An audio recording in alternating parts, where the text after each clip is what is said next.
Hi folks, it's Tanuja from Veganlovlie. Well, today I wanted to do a review of one of my favorite cookbook, which is Vegan with a Vengeance by Chandra Moskowitz.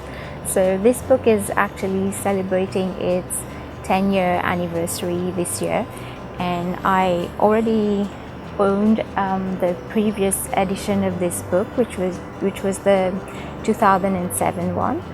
And this one was the new edition was sent to me by the publisher for a review.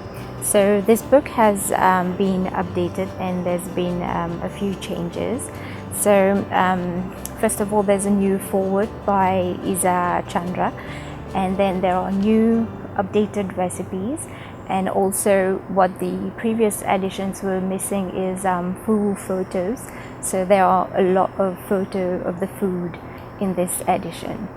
So the first thing that actually struck me with the book was the actual the whole redesign of the book itself, from the cover to the inside, the page layout, and all the graphic elements, and the choice of typography.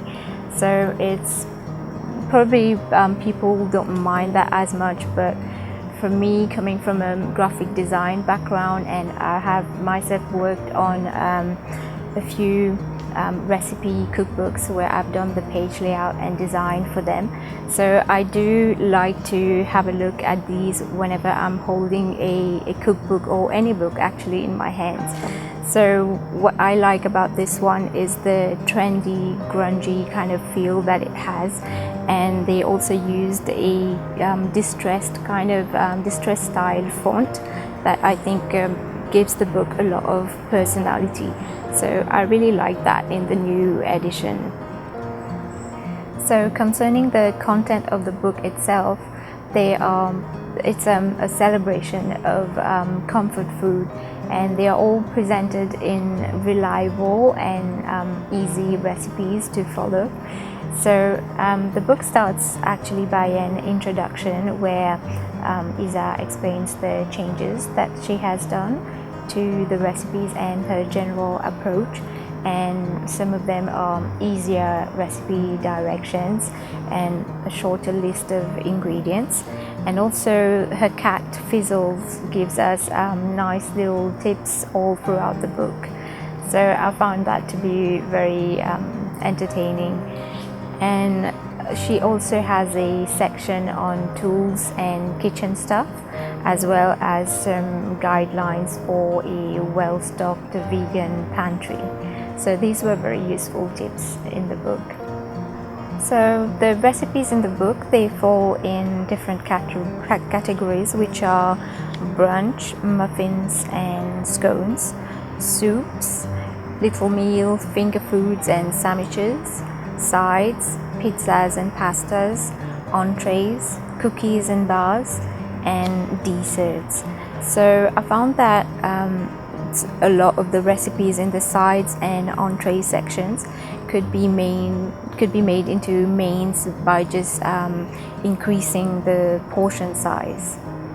So what I also really liked about the recipes is the simplicity of the ingredients. So Isa uses mostly whole, unprocessed ingredients that are also inexpensive. And she has reviewed some of them, like vegan butter, which now substitutes with coconut oil. So I found this to be really nice about this new edition. The recipes that I've tried from the book is I've tried a few. The first one is the lemon poppy seed muffin, and I thought these were really delicious. They had the right amount of sweetness and tartness, because sometimes the muffins can be a little bit too sweet, but these ones, they were just right. And it had been a while since I made muffins, so I really enjoyed them. And the next one that I made is the seitan portobello stroganoff. So I actually substituted the seitan with tofu, and I didn't have any portobello on hand, so I used shiitake mushroom instead.